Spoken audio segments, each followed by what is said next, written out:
परवाचा जो मॅटर होता त्याच्यावर काय तुमचं म्हणणं आहे?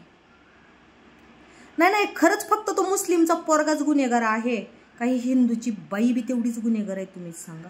मी तर सरळ म्हणेन त्या पोरापेक्षा जास्त ही बाई गुन्हेगार आहे. कारण ह्या बाईला माहिती आहे हो की आपलं लग्न झालेलं आहे, तरी सुद्धा जर ही बाई गुलछडे त्या पोराबरोबर उडवत असेल तर मग खरं गुन्हेगार कोण? कारण जोपर्यंत बाई हा म्हणत नाही, जोपर्यंत बाई परपुरुषाच्या मिठीत जात नाही, तोपर्यंत कोणत्या परपुरुषाची हिंमत आहे की बाईला हात लावायची? आणि जर समजा बाय चान्स ह्या बाईला जर परपुरुषानं हात लावल्या तिने तिच्या नवऱ्याला सांगितलं असतं तर त्या व्यक्तीची काय हिंमत होत होती ह्या बाईच्या घरात कॅमेरे बसवायची वगैरे? नाही ना. मग आपण तो मुस्लिम आहे म्हणून तो एकटाच गुन्हेगार आहे असं कसं म्हणू शकतो? नाही, तो मुस्लिम धर्मातला आहे ना, म्हणून नाही तोच फक्त गुन्हेगार आपण हे सिद्ध करू शकतो का? नाही. कारण ह्या बाईला हिचा नवरा पास नाही पडला, ही गेली त्या पोराबरोबर. आणि जेव्हा मग तो पोरग डोक्यावर बसून लागलं की ही करायला, तेव्हा मग हिला आता अंगलोट होईल. आणि मग पुन्हा हिनं ही सगळं रेकॉर्डिंग वगैरे. मग मी काय म्हणते, ह्यांचे प्रकार एवढे सगळे हिच्या नवऱ्याला माहीत झाल्यानंतर पोलीस केस करायला नवरा आला. बरं ठीक आहे, पोलीस केस करायला नवरा आल्यावर तुम्ही पोलिसाला पण दोष देताय. पण मला काय म्हणायचंय, पोलीस तर इन्क्वायरी करणार झाले, मग इन्क्वायरी करताना त्या हिंदूच्या माणसाला विचारणार झाले ना उलटसुलट प्रश्न की बाबा तुझी बायको आहे, तुझी बायको दुसऱ्यासोबत गेली, तुला माहीत कसं नाही झालं इतके दिवस? तुझ्या घरात एवढे कॅमेरे बसवले गेले, तू झोपला होता का? तुझं लक्ष कुठं होतं? विचारणार झाले ना. हां, एखाद्या वेळा त्या बाईचं लग्न नसतं झालेलं, ती बापाच्या घरी असती तर ह्यांचं प्रेम प्रकरण घडणं ठीक होतं. पण त्या बाईचं लग्न होऊन जर ती बाई त्या व्यक्तीला घरात आणती, सगळीकडं तो व्यक्ती कॅमेरे बसवतो, घरात शहाण्या सुरत्या भाच्या आहेत, सासू सासरे आहेत, आणि तरी सुद्धा त्या व्यक्तीला एवढाही सपोर्ट करते त्या मुसलमानाच्या व्यक्तीला की तो व्यक्ती घरापर्यंत येतो. मग मला तुम्हीच सांगा, कुठल्या एका जाती धर्माचा विचार नाही करता तुम्ही एक न्याय म्हणून विचार करा. ह्यामध्ये चूक फक्त त्या एकट्या पोराची आहे का ह्या बाईची? कारण जे मी रेकॉर्डिंग ऐकलं होतं त्या रेकॉर्डिंगमध्ये तर ही बाई त्याला नाही रे बाळा, एवढेच माझ्याकडं जमले, बाळा म्हणून बोलते. मग जर एखादी बाई खरंच जर त्या बाईला ब्लॅकमेल केलं असतं कुणी, त्या मुसलमानाच्या पोरानं, तर त्या पोराला ही बाई बाळा म्हणून कशी बोलेल? साधी गोष्ट आहे ना. म्हणजे एक प्रियशी आपल्या प्रियकराला कशी बोलते ना की नाही रे बाळा, एवढेच होते. तुम्ही परत एकदा रेकॉर्डिंग बारकाई नाही का? जर तो व्यक्ती हिला ब्लॅकमेल किंवा हिच्यावर कुठली बळजबरी केली असती तर ही बाई त्याला बाळा म्हणून बोलली असती का? नाही रे बाळा, एवढेच होते. कदाचित ह्यानं जे पैसे तिला आणायला सांगितले होते ना, तर मग तिनं प्रेमापोटी एकमेकाला सांगितलेले पैसे आहेत आणि एवढा पैसा त्या बाईकडे जमा. मग ह्या बाईनं जर आधी त्या व्यक्तीसोबत लपडं नसतं केलं, सरळ माझ्या भाषेत लपडं, तर त्या व्यक्तीची काय हिंमत आहे घरापर्यंत यायची? नाही, ही बाई विनाकारण त्याच्या दाबात का राहील? मग तुम्हीच सांगा, ह्याच्यात चुकी फक्त त्या मुसलमानाच्या व्यक्तीची आहे का ह्या बाईची आहे? ह्या बाईनं जर तिकडं शेण नसतं खाल्लं तर तो व्यक्ती हिच्या डोक्यावर बसलाच नसता ना. ठीक आहे ना, त्यानं प्रेमाचं नाटक करून हिला फसवलं, पण फसणाऱ्या बाईचं लग्न झालेलं असून सुद्धा हिनं तिकडं शेण खाल्लं. तिचं लग्न झालंय हो, नवरा आहे तिला, आणि तिचं लग्न झालेलं असून जर एखादी बाई असं दुसऱ्याबरोबर कुटाने करत असेल आणि तिनं परत वरून काय म्हणती, पहिले ह्याचे ती तुझ्या नवऱ्याकडं फोन दे, तुझ्या नवऱ्याकडं फोन दे म्हणालीस, तिनं काय म्हणती, त्याला माहीत करायचंय का सगळं?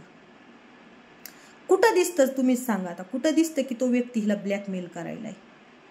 कुठंच नाही दिसत ना. हा स्वतः म्हणतो दे तुझ्या नवऱ्याकडं, तरी काय म्हणते त्याला माहीत करायचं का? म्हणजे आधी हिला शेण खाताना गोड वाटलं, त्याच्याबरोबर जाताना गोड वाटलं, मग हिनंच तर त्याला डोक्यावर बसवून घेतलं ना, हिनंच तर घेतलं. अहो, ओळख झाली म्हणून काय तुम्ही स्वतःचा परपंच सोडून त्याच्याबरोबर परपंच करणार का? आणि जर तुम्ही त्याच्याबरोबर तुम्हाला हिंडताना फिरताना सगळे आईश चैन करताना बायकांना मजा वाटती, आणि मग जेव्हा तो व्यक्ती मग शिवीगाळ, कारण तुम्ही ज्या हक्कानं त्याच्याबरोबर फिरले तो त्याच हक्कानं तुम्हाला शिवीगाळ करणार आहे. नाहीतर काय ताकद आहे परक्या पुरुषांची असं बायकांना शिवीगाळ करायची, बाहेरच्या पुरुषांची. जर तुम्ही त्याला नाहीच काही केलं तर काय हिंमत आहे तुम्हीच सांगा. मग फक्त त्या पुरुषाचाच गुन्हा आहे का? फक्त तो मुसलमान आहे म्हणून आपण त्याच्यावर गुन्हा लादायचा की तोच पुरुष चुकीचा आहे? फक्त तो मुसलमान आहे म्हणून त्याला आपण आरोपी ठरवायचं आणि ही बाई हिंदूची आहे म्हणून हिला नाही ताईवर ही केलं? अरे काय ताईला ब्लॅकमेल केलं? ताईला ब्लॅकमेल नाही केलं, ताईनं तिकडं शेण खाल्लं नवऱ्याला सोडून. ताई मिंदी झाली त्याच्यात, ताईला भीती वाटायला लागली. आता हे ना आपल्या नवऱ्याला जर आपण ह्याच्याबरोबर बाहेर फिरलेले कुटाने सांगितले तर मग ह्याच्यात फक्त आपण म्हणतो लव जिहाद लव जिहाद. का फसतात आपल्या मुली? का फसतात? त्यांना हिंदूंचे पोरं नाहीत का? का करतात ह्या पुरी सगळं? कशासाठी? मग चुकी फक्त त्याच लोकांची आहे असं आपण म्हणू नाही शकत. आपले जी पुरी आहेत त्यांच्यावर प्रेम करणाऱ्या त्यांची बी कुठंतरी चुकी आहे ना. त्या काय डोळे झाकून प्रेम करतात का? अहो पूर्ण आयुष्याचा प्रश्न आहे, लाईफचा प्रश्न आहे. एखादा मुसलमानाचा पोरगा जर प्रेमाचं नाटक करत असेल, तुझ्यावर प्रेम आहे म्हणून सांगत असेल, तर हिंदूच्या पुरीनं सरळ सरळ सांगून टाकायचं नाही माझं तुझ्यावर प्रेम. का फसतात हे त्यांच्या प्रेमात? मग ह्यासाठी आपण फक्त त्यांनाच दोष नाही देऊ शकत. हां, एखाद्यानं बळजबरी केली, एखाद्यानं उचलून नेलं, त्यावेळेला त्याला कठोरात कठोर शिक्षा व्हायला पाहिजे. पण ते लोक प्रेमाचं जाळं टाकतात आणि आपले त्या जाळेत फसत जातात. मग ह्यांना अकली नाहीत का की आपल्या लाईफचा प्रश्न आहे? कितीतरी घटना घडलेल्या की आमचा आधीला असं नाही, ते नाही का महागटली काहीतरी घटना होती. अशा कितीतरी घटना घडलेल्या डोळेनं बघून सुद्धा जर आपल्या पुरी सावध होत नसतील तर महामूर्ख कोण आहे? महामूर्ख कोण आहे? ते लोक का आपण? विचार करण्यासारखी गोष्ट आहे. आणि मला परत त्याच मुद्द्यावर यायचं आहे की तुम्ही ज्या वेळेला फक्त त्या मुसलमानाच्या माणसाला दोष दिला, पण ही एक लग्न झालेली बाई असून तिला मुसलमानाच्या माणसाच्या मिठीत बसायला गोड वाटतं. मग जेव्हा ही बाई त्याच्या मिठीत गेली ते नाईमाईवर शिवीगाळ, कारण तिनं नवऱ्यासारखं जर त्याच्याबरोबर संबंध ठेवले म्हणलेस तो नवऱ्यासारखा हिला शिवीगाळ करणारच, प्रश्नच नाही. मग ह्याच्यामध्ये ही बाई जास्त दोषी आहे. एकतर हिनं स्वतःच्या नवऱ्यालाही फसवलं आणि त्या पोरालाही फसवलं.